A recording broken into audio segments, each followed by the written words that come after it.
Bonjour à tous, bienvenue sur cette nouvelle émission du Grand Plateau. Heureux une nouvelle fois de vous retrouver pour cette nouvelle émission, cette preview de la saison 2025 de Décathlon AG2R. Je suis accompagné aujourd'hui de Lilian et de Charles. Ça va les gars ?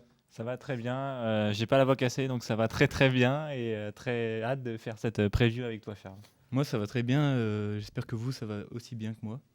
Un petit peu la voix cassée effectivement, mais ça va se remettre au cours de l'émission. On est directement parti dans le vif du sujet et on va récapituler un petit peu la saison 2024 de Décathlon AG2R, une saison presque historique pour cette équipe, ou en tout cas la saison du renouveau. On attendait ça et Décathlon, on peut dire, a mis l'argent et ça a marché pour Décathlon.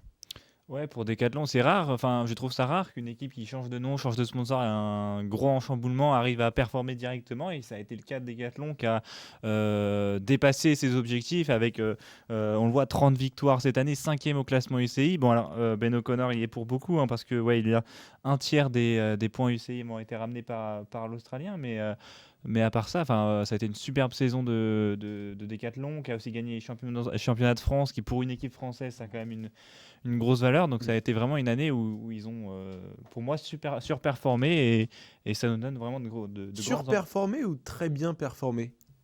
Pour moi, c'est même... c'est un peu la même chose. Pour moi, surperformer, tu vois, c'est performer au-delà de leur valeur. Alors que très bien performé, ça veut dire que l'équipe a été mise à sa juste valeur. Pour moi, elle a quand même surperformé, parce que je sais pas toi, mais moi, au début de saison 2024, je les attendais pas à terminer 5e au championnat ICI. Bon, je reviens, c'est O'Connor qui fait la part du travail, parce qu'il fait deux podiums au classement généraux du Giro et de la Vuelta, mais je les attendais pas à ce niveau-là. Je n'attendais pas à ce qu'il fasse 2 podiums de classement généraux. Bon, alors, il a eu un peu entre guillemets de la chance, parce que Giro, il y a un Pogacar qui est au-dessus des autres, et puis il y a le reste, et il arrive à être bien placé parmi le reste. Mais c'est sûr que je ne les voyais pas ramener 2 podiums de classement généraux. Je les voyais pas. Alors, le maillot de champion de France, c'était un peu plus probable, forcément. Il y a des courses où c'était plus probable, mais il gagne quand même sur le Giro, avec Paré-Peintre, par exemple. Donc non, pour moi, ils ont surperformé. Ouais, on a vu un petit peu l'éclosion de Paul Lapera. Ça a été une bonne trouvaille, Paul Lapera, Charles. Ouais, clairement, ouais, c'est un petit jeune français. Il a gagné la Classique Loire-Atlantique, le championnat de France, le Cholet Aglo Tour et Bien la sûr, deuxième chez moi. étape du Tour de Pays Basque. Donc, ouais, ça a été, lui aussi a ramené beaucoup de points. Bien évidemment, Ben O'Connor, il fait 2e des championnats du monde. Mais ouais, pour moi, ils ont très bien performé. Ils ont changé de vélo, de sponsor et tout. Et ils ont très bien performé pour la première saison sous Décathlon. Exactement. Mais on a vu quand même qu'il y avait des leaders des autres années, comme Benoît Cosnefroy, comme même Valentin Paré-Peintre, même Aurélien Paré-Peintre, qui n'ont pas été totalement au niveau habituel. Oui, après, bon, Valentin Paré-Peintre, je contredis, parce qu'il gagne quand même une étape sur le Giro. Dire Aurélien Ouais, Paré-Peintre. Paré-Peintre, ouais, c'est sûr qu'il y en a qui ont un peu moins performé. C'est avec Cosnefroy, on peut s'attendre à mieux, mais il fait quand même Paris-Camembert, Flèche-Brabançonne, GP du Finistère. Il y a quand même des bonnes courses. C'est vrai qu'on le verrait, on aimerait le voir mieux performer dans des courses d'un niveau un peu supérieur. C'est peut-être ce qui manque à Benoît Cosnefroy, mais pour moi, Paul Lapera, par exemple, ça a parfaitement compensé. Compenser peut-être ces manques de performance, enfin pas ce manque de performance, parce que je pense que pour Benoît Cosnefroy c'est pas le cas, mais ça a compensé peut-être le petit truc qui lui manquait, et Cosnefroy, le fait qu'il performe au-delà lui aussi que ce qu'on pouvait s'attendre, pour moi ça permet de rattraper ça. Donc oui, il y a eu donc, tu le disais, Aurélien Paré-Peintre qui s'est un peu loupé. Pour moi ça a parfaitement été rattrapé par la saison exceptionnelle de Ben O'Connor, et puis je pense que c'est tactiquement aussi où l'équipe a été très solide. Ben O'Connor a fait une super saison. Ben O'Connor, c'est un tiers des points UCI. Ben O'Connor, c'est 2 podiums en Grand Tour. C'est aussi un podium sur les championnats du monde. Mais Ben O'Connor s'en va. Comment AG2R va faire pour pallier ce départ, Charles ? Ça va être très compliqué, parce que c'est quand même une grosse perte. Après, ils vont miser sur la jeunesse, je pense. Ils ont des coureurs comme Félix Gall qui va devoir qui va devoir prendre ce rôle de leader sur les classements généraux. Et après, les Paul Lapéra, les Paul Sexas qui arrivent, donc ils vont devoir se mettre au niveau et performer. On voit Ben O'Connor s'en aller, mais on en a parlé aussi. Valentin Paré-Pinte qui avait amené des beaux petits points s'en va. Est-ce que ces départs, ça fait pas un petit peu trop même s'il y en a que 2, 3 avec Valentin Retailleau qui va à Total. Est-ce que c'est pas un petit peu trop pour garder un bon noyau, Lilian? Bah, pour moi, déjà, rien que le départ de Ben O'Connor, c'est déjà un petit peu trop, parce qu'il rapporte, tu le disais, un tiers des points. Et puis surtout qu'il n'a pas été comblé, c'est qu'on n'a aucun grand leader de classement généraux qui est venu quoi, en contrepartie. Donc, bon, heureusement, il y a encore peut-être un coureur comme Félix Gall. Tu parlais de Paul Sexas. Il est très jeune, voilà ça, il a 18 ans, mais peut-être que dans 2-3 ans, il pourrait s'imposer comme l'un des meilleurs grimpeurs du monde. J'espère, après c'est peut-être un peu ambitieux. Mais le problème, c'est qu'aujourd'hui, oui, à part Félix Gall, il n'y a pas de leader en montagne, vraiment. Donc oui, le départ de O'Connor, il fait très mal parce qu'il n'a pas été remplacé. Après, pour moi, si Félix Gall arrive à faire une grosse saison, comme l'a fait un peu O'Connor cette année, parce qu'O'Connor, la saison qu'il sort, moi, personnellement, je ne m'y attendais pas à une telle saison de sa part. Je m'attendais à une saison un peu plus moyenne et il a fait une excellente saison. Donc peut-être que ça sera pareil pour Félix Gall. J'espère en tout cas pour Decathlon. Et puis après, il y a quand même de la jeunesse avec un très beau centre de formation. Je voudrais revenir sur Paul Lapéra. Ce qu'on oublie beaucoup de dire sur son titre de champion de France, c'est qu'il le fait dans sa commune. Il le fait dans la Manche en Normandie. Il le fait chez lui, c'est-à-dire qu'il avait une pression absolument immense. Alors, c'était pas un favori à la victoire. Quand on y était, on avait vu, il y avait énormément de fans de Paul Lapéra et c'était. C'est impressionnant. Et puis même un mois plus tard, là, j'avais la chance d'y aller. 2 mois plus tard, c'était en fin août. J'avais la chance d'y aller. C'était la Polynormande. Pareil, là aussi, il est attendu parce que c'est dans son bled encore une fois à Saint-Martin-de-Landelle et il arrive à gagner de nouveau. Donc c'est quelqu'un qui sait gérer la pression, qui sait gérer l'attente. Être là le jour J. C'est ça, et surtout qu'il est Ou très alors jeune. qui aime être dans sa région. Peut-être aussi, sûrement, mais en tout cas, chez des jeunes, de savoir gérer la pression comme ça, je pense que c'est très impressionnant, et peut-être qu'au centre de Decathlon AG2R, on est meilleur que les autres équipes françaises qui savent pas forcément répondre présentes chez eux, donc ça c'est bien pour la suite, je pense. Charles, comment est-ce qu'on peut expliquer le fait que Ben O'Connor n'ait pas été remplacé? Ça peut être un choix, justement. Je vois que dans leurs arrivées, il y a beaucoup de petits jeunes de la réserve. Donc c'est peut-être qu'ils veulent miser sur la durée et compter sur des coureurs qui sont déjà là, comme Johannes Stottmite et Paul Sexas qui vient d'arriver. Pour moi, c'est ça parce qu'ils ont le budget, ils auraient pu, avec Decathlon, ils auraient pu ramener un gros coureur. Ouais, on parlait à un moment d'un Sepkus, notamment à Decathlon. Tout au début où Decathlon est arrivé, on parlait d'un Sepkus. Pourquoi ne pas faire ce step et aller chercher quelqu'un, un gros nom, un gros poisson, comme on dit? Bah, moi je suis d'accord, hein, Sepkus ça aurait été parfait pour l'équipe, même pour Sepkus ça aurait été bon. Bah, alors il fait pas une saison extraordinaire l'an dernier, mais c'est sûr que c'est un gros nom du cyclisme, vainqueur d'un grand tour. Je pense que ça aurait fait beaucoup de bien à Decathlon. Après, est-ce que Decathlon, je pense qu'il y a un budget quand même. On avait parlé dans une vidéo l'année dernière qu'il y avait un certain budget chez Decathlon. Mais est-ce qu'il est suffisant pour attirer des coureurs de Visma? C'est peut-être ça aussi qui manque à l'équipe pour attirer ces grands noms, je sais pas. Mais c'est sûr que ça aurait été un coureur idéal. Tout à l'heure, Charles, tu parlais des arrivées. C'est vrai qu'on a 3 arrivées de la Conti avec Oscar Chamberlain, Rasmus Pedersen et Léo Bizio, oui, qui fait un très bon tour de l'avenir, 5 ou 4e il me semble, plus Paul Sexas qui était quand même, on va dire, un petit peu comme dans la réserve, qui vient de la motte Servette Cyclisme. Pourquoi HD2R décide après une saison aussi bonne d'axer sa rotation sur la jeunesse? Pour moi, c'est poursuivre une sorte de continuité. Enfin, je vois que ça, de suivre une certaine relation de sérénité avec l'équipe, d'avancer petit à petit et puis de les faire venir très jeunes. Alors ça peut être bien dans un sens où ça peut les mettre en concurrence et ça va faire que sur ces quelques coureurs qu'on voit sortir, ça va les obliger à se battre pour leur place et les rendre peut-être encore meilleurs. Et puis après, je pense aussi que ils vont pouvoir découvrir le monde professionnel et apprendre beaucoup. Et puis on a vu avec Paul Lapéra que ça fonctionnait. Donc pourquoi pas? Maintenant, c'est sûr que pour moi, dès la deuxième année de l'équipe, de sortir des jeunes tout de suite, je trouve que, surtout avec un départ aussi important que celui O'Connor, c'est pour moi peut-être un peu tôt. Ouais, est-ce que c'est le bon choix, Charles? Je sais pas, moi, je pense qu'il aurait fallu remplacer Ben O'Connor parce que des jeunes, il faut leur laisser le temps de la maturité et l'expérience. Même un Félix Gall, il est encore très jeune pour être 26 leader ans. et pour avoir tout le poids. Il n'a pas l'expérience d'un Ben O'Connor ou autre. Donc pour moi, ça va être très dur de réitérer cette saison sans un Ben O'Connor. Hors Conti ou hors Paul Sexas, on a quand même deux belles arrivées. Tu parlais tout à l'heure de Johannes Stone-Mitek qui n'a pas réussi à éclore avec Visma Leasebike, mais que j'apprécie fortement, qui avait fait de très très grandes prouesses en junior. Mais on a aussi et surtout l'arrivée de Stéphane Bissegger. C'est plus le rouleur qu'il était, même si je pense qu'il a toujours les mêmes qualités. Mais c'est quand même une très belle arrivée. Et là, c'est à souligner.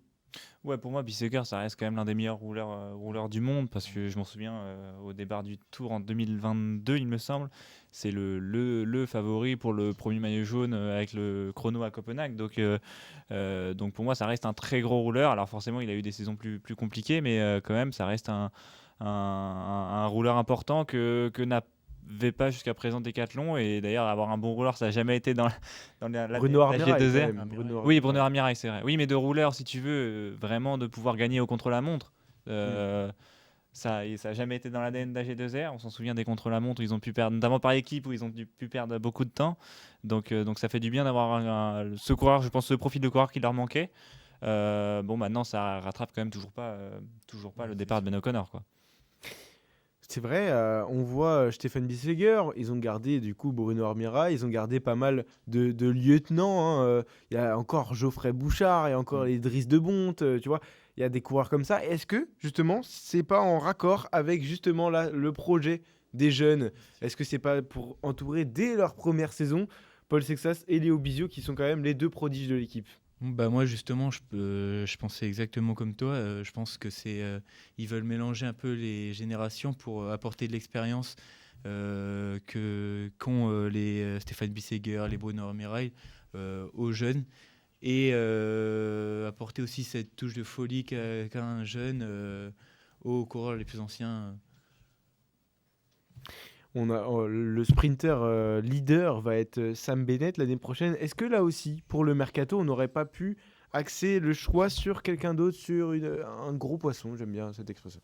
Ouais, moi je suis d'accord avec toi qu'on aurait pu aussi faire un gros poisson. Après, encore une fois, c'est difficile de savoir le budget parce que pour moi, la Décathlon, avec la saison qu'elle fait l'an dernier, je vois pas comment un coureur qui a peut-être pas faire performer cette année pouvait dire non à Décathlon en soi. Donc surtout un poste de leader à Décathlon, d'une équipe solide. Ben O'Connor, il fait un bon travail l'an dernier. C'est vrai que je sais pas ce qui s'est passé en interne. Peut-être que c'est plutôt l'équipe qui a décidé de dire bon bah on fait moins de transferts parce que pour moi elle avait tout pour attirer de très gros noms. Pour revenir sur le sprint de Sam Bennett, pour moi c'est pas le sprinter idéal parce qu'il fait une saison dernière où il est transparent, donc c'est sûr que c'est dommage. Maintenant, bon, bah, on le voit avec les profils de coureurs, c'est pas une équipe basée pour le sprint, donc là pour le coup, elle est moins attrayante l'équipe Décathlon au niveau du sprint que ce qu'elle peut l'être en montagne. Donc c'est pour ça aussi que c'est peut-être plus difficile d'attirer un sprinter, mais bon. Tant que Sam Bennett, ça reste pour moi un très bon sprinter, maillot vert du Tour en 2020, ça reste un gros nom et pour moi tant qu'il est là, il sera capable de faire du bon boulot quand même à minimum. Et allez, juste avant de passer à nos équipes, nos trois équipes, trois équipes de grand tour, quel jeune attendez-vous le plus? Noah Isidore, Léo Bizio, Paul Sexas ou Paul Lapera qui a quand même 24 ans et là qui est dans une autre catégorie un petit peu? Bah, moi j'attends, je veux dire Sexas, Bizio, Isidore, non. Lapera. Lapera, oui, pardon. Je veux dire Lapera parce qu'on sait que la première année, quand la première année est bonne, c'est dur de confirmer la deuxième année. Donc moi, j'attends de voir Paul Lapera s'il peut gagner des plus grosses courses et si Decathlon va lui faire confiance maintenant pour des plus grosses courses. Et puis moi, c'est clairement Paul Sexas. Après, il a que 18 ans, mais c'est sûr que c'est un excellent rouleur, un excellent grimpeur. C'est un profil qu'on a rarement eu côté français, Ouais, ça parce que manque. bon, on a eu d'un Pierre Latour qui a été bon rouleur et bon grimpeur, mais bon, un peu plus compliqué dans les descentes. Donc non, là, Paul Sexton qui coche un peu toutes les cases d'un futur grand du classement général. Voilà, on est dans l'année en plus, ça fait 40 ans qu'un Français n'a pu gagner le Tour. Ça serait bien qu'on commence à s'y mettre et avoir un Français capable de gagner un grand Tour un jour. Donc ouais, j'espère que ça sera Paul Sexton. C'est pour ça que je vais suivre avec attention ce qu'il va faire. Eh ben, on va rester avec toi, Lilian, et tu vas nous donner ton équipe pour le Giro, le premier Alors, retour de l'année. Pour le Giro, j'ai choisi Nance Peters, Dorian Godon, Oliver Nassen, Félix Gall évidemment en leader, Andrea Vendrame, Nicolas Prodhomme, Stéphane Bissegger et Geoffrey Bouchard. Donc là-dedans, voilà, en Giro c'est simple, c'est Félix Gall le leader. Voilà, bien entouré par notamment des rouleurs qui pourront l'accompagner sur des routes un peu moins montagneuses. Je pense à Bissegger et Nessen.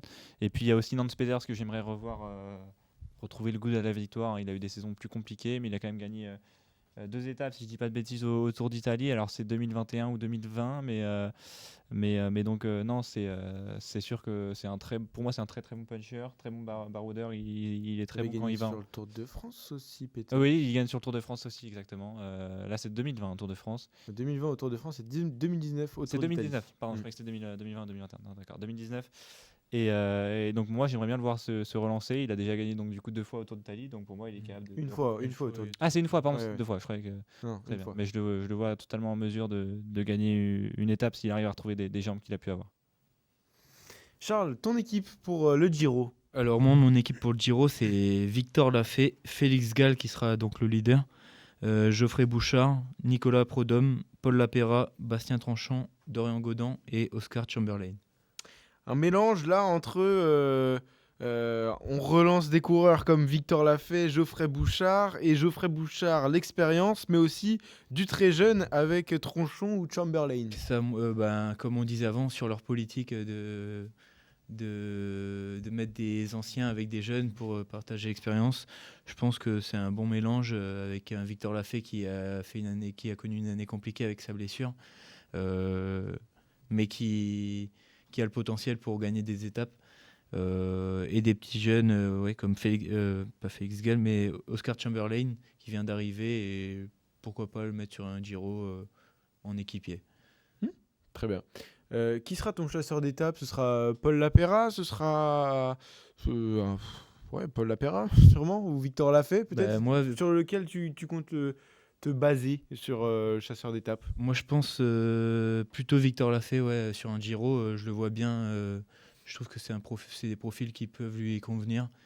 Et s'il est dans la forme du Tour 2022, 23. 2023, où il gagne la deuxième étape, et sur la première étape, c'est le seul à suivre Vingegaard et Pogacar. S'il a cette forme-là, je le vois très bien gagner des étapes en échappée. Très bien. Alors, mes 8 noms à moi sont Geoffrey Bouchard, Dries de Bondt, Andrea Vendrame, Nicolas Prodhomme, Johannes Stonemittet, Dorian Godon, Félix Gall et Nance Peters. Alors moi, pour ce premier grand tour, j'ai vraiment axé mon équipe sur plutôt pas des vieux, mais de l'expérience, Les on va anciens, dire. Des anciens, voilà, l'expérience. Geoffrey Bouchard, Dries de Bondt, Andrea Vendrame sur son tour, bien sûr. Même Prodhomme et Félix Gall qui a quand même l'expérience des grands tours. C'est déjà 5 noms qui ont l'expérience du métier.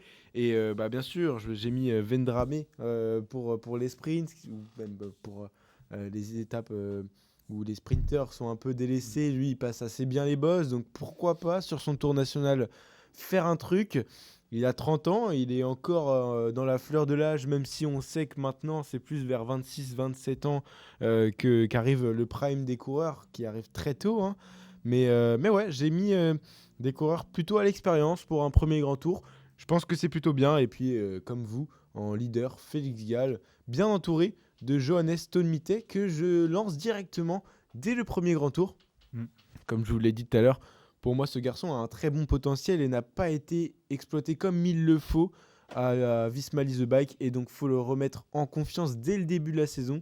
Et ça peut passer par un bon Giro et un top 15 au général. Peut-être, pourquoi pas, une belle étape de montagne et aider Félix Gall. Moi, justement, par rapport à ça, je vois qu'on a tous mis Félix Gall pour le Giro. Vous attendez quoi de Félix Gall au Giro? Ah bah, pour moi, il doit remplacer Ben O'Connor et ça doit faire top 5, top 5, top 3. Podium quand même? Moi, je mettrais top 5, ça serait déjà très bien parce que top 3, il y a concurrencé les Roglic, tout ça, ça va être compliqué. Après, top 5, pour moi, c'est abordable. Après, sur le Tour de France, il y a un an, il est bien classé quand même au général, hein. Oui, je sais plus combien il fait. Enfin, pas il y a un an, mais l'année Ah, il y a 2 ans? 2023, hein. Ah ouais. Attends, je vais chercher ça. Ton équipe pour le Tour de France, justement, Lilian. Alors, mon équipe pour le Tour de France, donc j'aurais Félix Gall là aussi qui ferait le doublé Giro Tour et qui serait le leader une nouvelle fois. Stéphane Bissegger serait là pour l'accompagner sur la route. J'aurais Aurélien Paré-Peintre, Benoît Cosnefroy, Paul Lapéra, Bruno Armirail, Sam Bennett et Rasmus Pedersen. Donc là, tout simplement, Félix Gall, je l'ai dit encore une fois en leader. Bon, là, ça sera, je pense, beaucoup plus compliqué que Giro pour aller chercher un très bon résultat. Maintenant, je pense qu'un top 10, il est largement capable. On ne sait jamais s'il est dans une extraordinaire forme, il pourrait aller chercher un top 5, mais bon, ça va être compliqué. Après, s'il y a des circonstances, je pense à des chutes, etc., et des abandons, pourquoi pas. Et puis autrement, voilà, il y a des bons coureurs, je pense, pour chasser des étapes. Paul Lapéra qui a fait un premier Tour de France décevant l'an dernier, pourquoi pas aller chercher une étape cette année. Sam Bennett aussi au sprint, bon ça va être plus compliqué là aussi, mais on ne sait jamais s'il est bien placé au bon moment, au bon endroit. Cavendish a bien gagné, ça. ouais. ça- Voilà. Lapéra. Ouais. Et puis voilà, après Benoît Cosnefroy aussi en chasseur des sables, et pourquoi Papa Bissegger, pardon, sur un contre-la-montre, ça pourrait être très intéressant. Très bien, très bien. On a vu pas mal de Français aussi quand même. C'est intéressant. Tu essayes de respecter quand même Tour de France égale français. Ouais, ça, et puis je pense surtout c'est une équipe française, donc c'est plus facile aussi de mettre des Français. Bon, après, il y a des incontournables, hein. Félix Gall et Bissegger, je pense que sur le Tour de France, c'est difficile de se passer d'eux, donc voilà. Et puis après, bon, il y a des coureurs aussi là qui sont là pour combler, je pense à Pedersen, mais et puis après, bon, des Lapéra et des. Pour combler, non, mais. De très bons équipiers, quoi, si on veut. Et puis après, bon, il y a je pense, des Lapéra et des Cosnefroy qui ont le choix, je pense, de choisir leur grand tour parce qu'ils font partie quand même des cadres de l'équipe. Donc voilà, les mettre sur le tour, c'est pas tout à fait déconnant. Félix Gall fait 8e en 2023 sur le Tour de D'accord. France, mais il avait été très très bien classé, il me semble, il y a un moment dans la course. Charles, ton équipe, toi, pour... Alors moi j'ai misé sur l'expérience pour le Tour de France. J'ai mis Bruno Armirail, Félix Gall encore en leader qui va doubler Giro Tour de France, Oliver Nessen, Aurélien Paré-Peintre, Benoît Cosnefroy, Stéphane Bissegger, Sam Bennett et Nance Peters. Comment t'as réfléchi ton équipe, tes choix, Charles? Là j'ai essayé de mettre la meilleure équipe autour de Félix Gall qui pourrait l'accompagner au mieux, que ce soit sur le plat, sur les étapes un peu piégeuses, et qui va l'éviter de se faire prendre dans des coups de bordure ou sur du plat. Après, en montagne, ils sont pas très bien équipés pour l'accompagner, mais même dans l'effectif en tout, je voulais pas mettre des très jeunes sur le tour dès leur première année, donc j'ai fait l'équipe la plus expérimentée. Moi aussi, j'ai mis Félix Gall en leader, mais qu'est-ce que vous espérez de Félix Gall là? Parce que Giro, on a dit, on veut attendre un top 5, tous les deux. Toi aussi, Lilian? Ouais. Qu'est-ce que vous attendez du coup pour le Tour de France? Là, je pense que les objectifs seront revus à la baisse. Pour moi, ce sera plutôt un top 10 après avoir. Hein? Ouais. Oui, après avoir avec des circonstances, je pense à des abandons ou ce genre de choses, il pourrait être bien placé à l'arrivée. Il a une équipe, là tu vois ton équipe, il a une équipe pas forcément idéale en montagne, mais sur le plat ça se débrouille pas mal, donc il pourra peut-être éviter les pièges et au contraire mettre des coups de bordure aux autres. Donc s'il peut gagner du temps là où les autres en perdent, ça peut être pas mal. Mais après, non, pour moi j'attends sur un top 10. Alors, mon équipe, donc Félix Gall, Benoît Cosnefroy, Sam Bennett, Stéphane Bissegger, Victor Lafay, Aurélien Paré-Peintre, Stan De Wulf et Oliver Nessen. J'ai essayé de faire un peu comme Charles, allier expérience et protéger Félix Gall sur le plat. On l'a dit, on l'a vu, on l'a revu. Il n'y a pas eu de gros noms en montagne qui se sont ajoutés. Et donc, c'est difficile d'entourer Félix Gall en montagne, hein, mais j'ai mis Aurélien Paré-Peintre, Victor Lafay ou Cosnefroy qui grimpent pas mal. Après, du coup, moi, je me suis dit, on va essayer d'aller chercher, pourquoi pas, une étape pour Bennett. Et donc, j'ai mis Nason, De Wulf, Bissegger qui peut faire un bon train quand même. Après, chasseur d'étape avec Lafay ou Cosnefroy. En plus, on est sur leur tour national, pourquoi pas. Essayer d'aller performer. Mais bon, cette équipe AG2R, je sais pas trop quoi attendre sur ce Tour de France parce que je pense qu'elle va aligner Félix Gall, je suis presque sûr même. Mais s'il fait le doublé Giro Tour de France comme on le pressent, qu'il y a tous les noms qu'on a entendus sur le Tour de France, ça va être très dur pour Félix Gall de l'aligner en tant que leader, de jouer un top 10 en tant que leader. L'année dernière, il était leader, il fait 14e. Bon, est-ce qu'il faudrait pas dire à Félix Gall, tu nous joues les étapes? Peut-être commencer par le classement général et s'il voit qu'il n'est pas bien placé, il n'est pas dans la forme pour gagner, pour faire un top 10, là se mettre sur les étapes. Si tu joues un classement général une semaine, tu perds quand même des forces. Moi, je le vois bien jouer un maillot à poids. Hein. De toute façon, de toute manière, on sera assez vite s'il est en forme. Je pense que Decathlon sera assez vite s'il est en forme ou pas. Et c'est très bien. Je pense que si Félix Gall se remet pas de son Giro, s'il fait le Giro dans notre preview, preview, je vais chercher le mot, mais si on voit qu'il n'arrive pas à digérer son Giro, pour moi, tu le mets peut-être à jouer un maillot à poids dès le départ, comme Ciccone en 2023. Et au final, ça a fait quand même un très bon souvenir, quoi. Et ça a été un très bon moment. Donc, je pense que Decathlon aussi, elle a des choses à gagner avec un maillot à poids sur le Tour. On va passer à la Vuelta, à moins que vous aviez des trucs à rajouter, les gars. Moi, je te pose une question donc Lafay, tu le mettrais en sorte de lieutenant, si on veut, de Félix Gall sur le Tour? Non, le lieutenant de Félix Gall, je dirais plus Aurélien Paré-Peintre. Ouais. Lafay, justement, t'attends quoi de Lafay sur le Tour? Lafay, sur un Tour national, il a déjà gagné, il doit retrouver ses jambes. On l'a vu, c'est un potentiel de fou. Avec Cofidis, il nous gagne une étape alors qu'il a une équipe loin d'être l'équipe d'AG2R. Belle manière en plus. Voilà, avec la manière, exactement. Pour moi, il doit aller chercher une étape, quoi. Enfin, c'est le minimum syndical ou voilà, quoi. Le minimum. Ah oui, c'est le minimum du minimum. On l'a vu, il peut être, il peut suivre un Pogacar, il peut suivre un Vingegaard quand tous les leaders du général ne peuvent pas. Ouais. Après, il est connu pour il est capable du meilleur comme du pire, donc à voir. Tout à fait. Mais ouais, je suis d'accord avec toi. Ce sera à G2R aussi de jauger ses coureurs. S'il voit que Lafay n'est pas du tout prêt pour concourir sur le Tour de France, faut pas prendre le risque. Mais s'il performe un petit peu, s'il gagne une victoire au début de saison, 2, pourquoi pas? Allez, tentons le coup. Et en fin de saison, j'ai vu, il était en forme après sa reprise, donc ouais, pourquoi pas. Après, il faut voir comment il récupère. Moi, je l'ai mis sur le Giro, donc s'il fait Giro Tour, à voir comment il récupère. Il a fait une saison presque blanche cette saison, donc à voir. On va passer sur ton équipe, Lilian, pour la Vuelta. Alors, la Vuelta, moi, premièrement, la Vuelta, je pense que c'est un tour qui va se décider, je pense, au dernier moment, où on va choisir en fonction de qui a brillé sur le Giro, etc. Il y aura aussi les championnats du monde, je pense qu'ils vont chambouler un peu tout, parce qu'ils auront lieu en septembre et qui pourront gêner certains leaders du classement général. Général. Des classements généraux. Voilà, ça.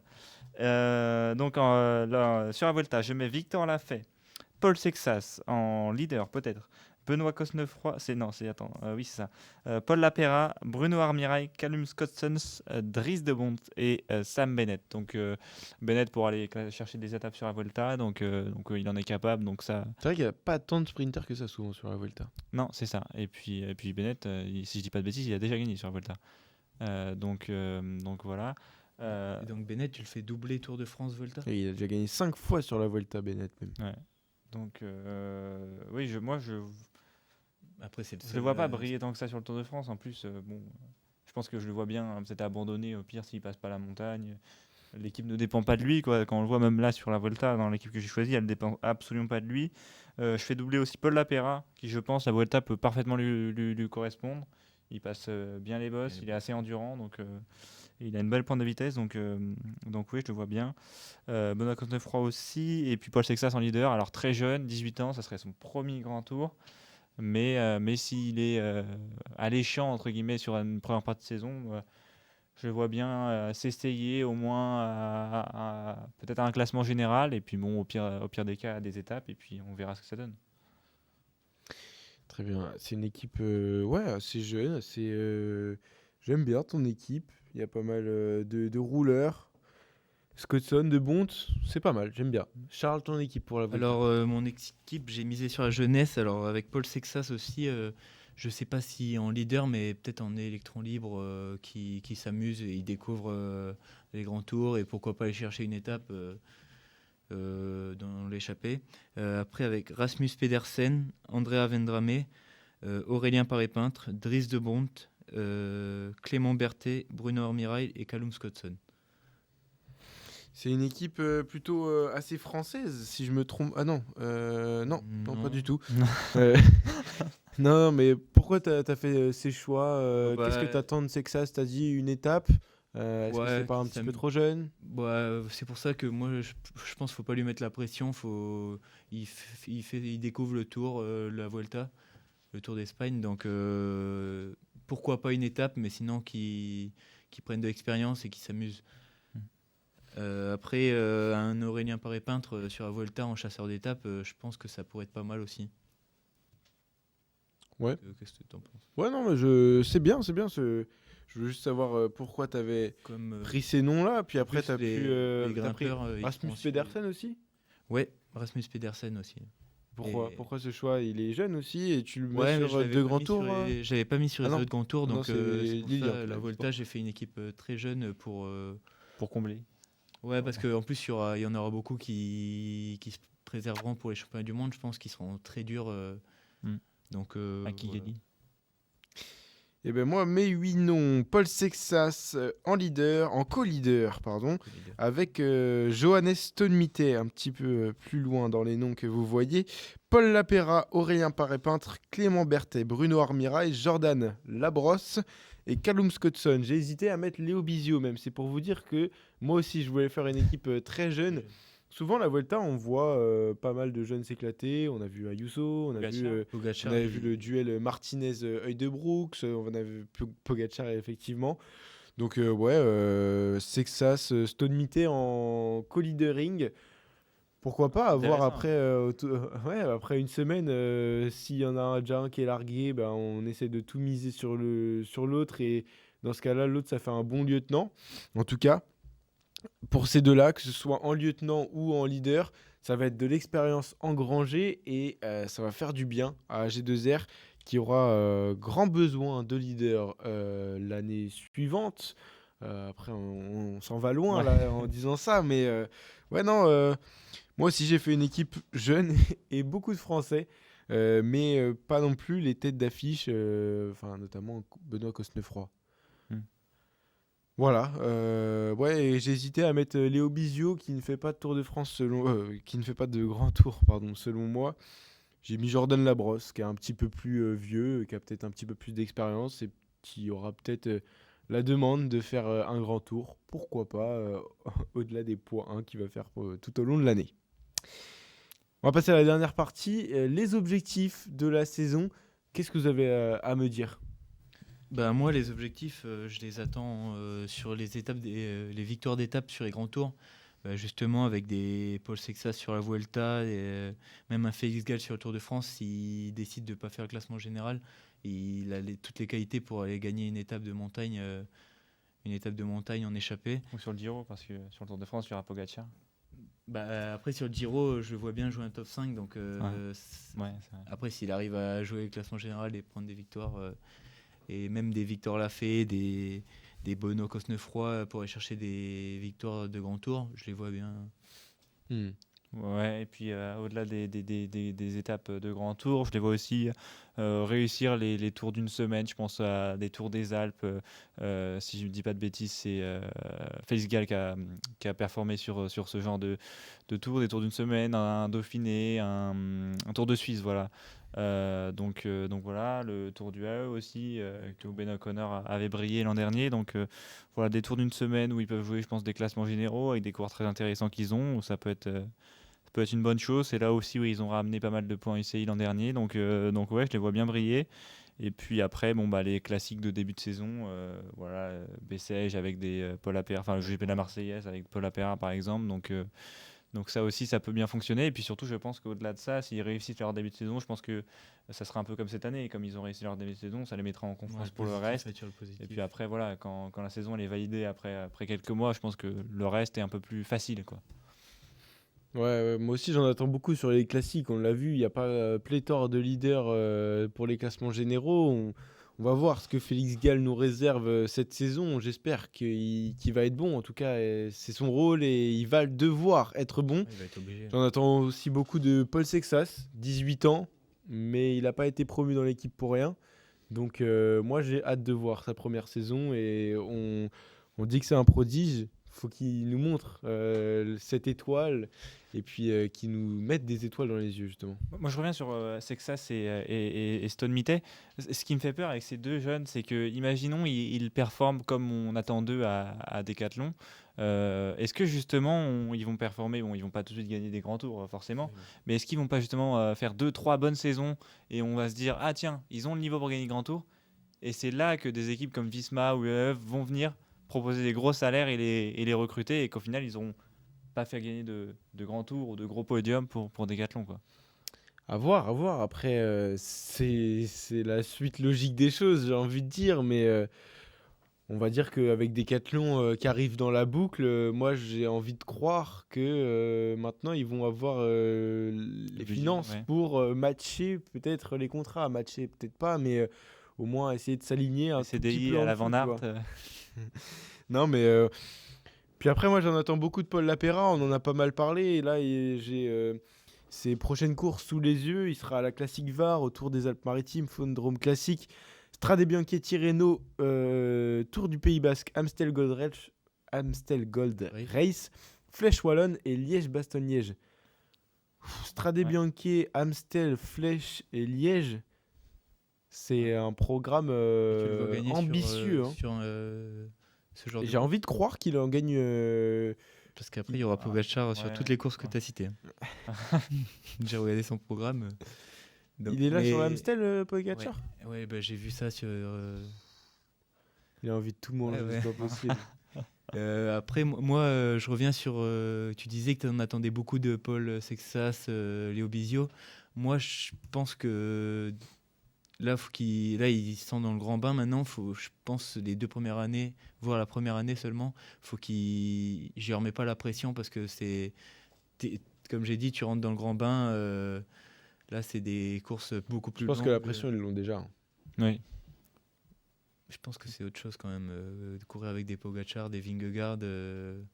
Là, ils vont voir ce que le gros niveau, le meilleur niveau du cyclisme. Donc, je pense que première année qu'ils découvrent, Ça peut être une saison à la Paul Lapera. Ouais. Paul Lapera, il gagne quand même pas mal. Il fait une très bonne saison. Ouais. Le planning prévisionnel de Paul Sexas, c'est l'UAE Tour, la Route Tourangelle, le Tour des Alpes, l'Alpe Isère Tour, Giro d'Italia Next Gen, Ah. le Tour de l'Ain, le Tour du Luxembourg et le Tour de Guangxi. Donc il est allé très très loin dans son calendrier prévisionnel.